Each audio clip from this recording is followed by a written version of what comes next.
200 आमदार आणि 300 खासदार एवढी मोठी ताकद असली तरी देखील त्यांना आमच्याकडचे लोक हवे आहेत. त्यामुळे आमच्यामध्ये काहीतरी गंमत आहे, काहीतरी टॅलेंट आहे.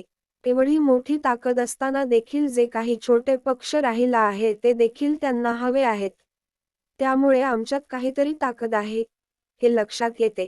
अशा शब्दात खासदार सुप्रिया सुळे यांनी जयंत पाटील यांच्या भाजप प्रवेशाच्या चर्चेला प्रत्युत्तर दिले आहे. अटल बिहारी वाजपेयी सुषमा स्वराज यांना मी खूप जवळून पाहिले आहे. हा अतिशय संस्कारी पक्ष होता. मात्र आता भाजपचे संस्कार राहिले नसल्याची टीका सुप्रिया सुळे यांनी केली आहे. भाजपकडे एवढा अहंकार नव्हता, आता काय झाले, असा सवाल सुप्रिया सुळे यांनी चंद्रशेखर बावनकुळे यांनी केलेल्या वक्तव्यावर उपस्थित केला. हे भाजपचे संस्कार आहेत का, याचे आश्चर्य वाटत असल्याचे त्या म्हणाल्या. अटल बिहारी वाजपेयी आणि सुषमा स्वराज यांच्यामध्ये अहंकार नव्हता, एवढा अहंकार भाजपकडे कुठून आला, असा प्रश्न त्यांनी उपस्थित केला.